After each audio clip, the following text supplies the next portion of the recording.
সাল্লাল্লাহু আলাইহি ওয়াসাল্লাম ওই সমস্ত গুণাবলী আমাদের ভিতরেও আসবে।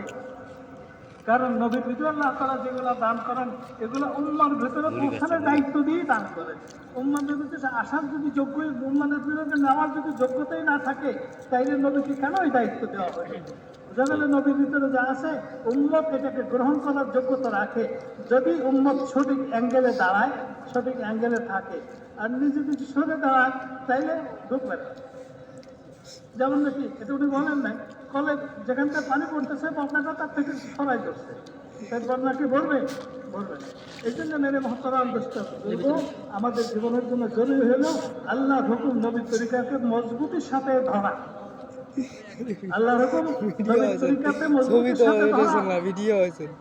মদিনাওয়ালারা সহ আনসার মুহাজিররা সহ এই তরিকাকে এমন ভাবে ধরছিলেন, তারা নিজেদের আগে যেভাবে পরিচয় দিতেন এগুলো তারা ভুলে গেছেন। এগুলো একটা অবাস্তব মনে করছেন, অর্থহীন পরিচয় মনে করতেন। যে অর্থহীন পরিচয় আমরা দিয়ে বড় আনন্দ পাই, এগুলোকে অর্থহীন পরিচয় মনে করতেন।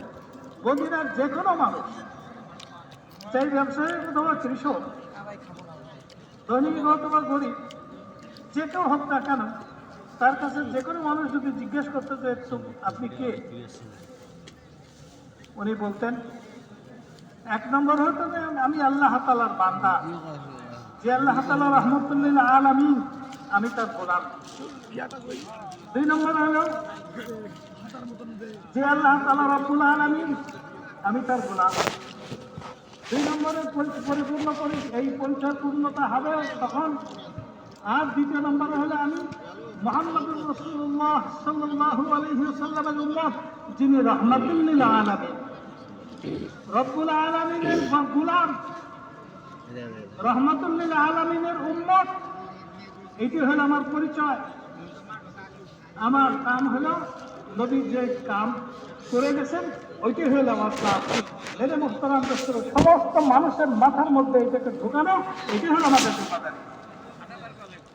আমি আল্লাহ তাআলার বান্দা, আল্লাহর গোলাম, মুহাম্মদুর রাসূলুল্লাহ সাল্লাল্লাহু আলাইহি ওয়াসাল্লামের উম্মত। ভাই এটা দেখছেন, এই যে খাতাটা দেখছেন, আমারও একই না, এই কোণাটা লম্বাটা লম্বাটা না না, আমারও একই মেহনত তাবুটা গোলাদের আড়াইশো আমারও একই আচরণ। এই বর্ষার তলতে ভিতরে আয়াতটা আনার জন্য যখন আমি মেহনত করতে থাকবো, তখন আমার দিন আর শেষ হবে না। আমার দিন কি হবে না? শেষ হবে না। এগুলো যদি আমাদের সামনে না থাকে তো তিন একদিন শেষ হয়ে যাবে, 301 দিন শেষ হয়ে যাবে। কারণ এই সীমিত জিনিসের জন্য, সীমিত বিষয় অর্জন করার জন্য আল্লাহ তাআলা আমাকে পাঠান নাই, আমাকে অসীম জিনিস অর্জন করার পথের প্রতীক হওয়ার জন্য পাঠাইছেন।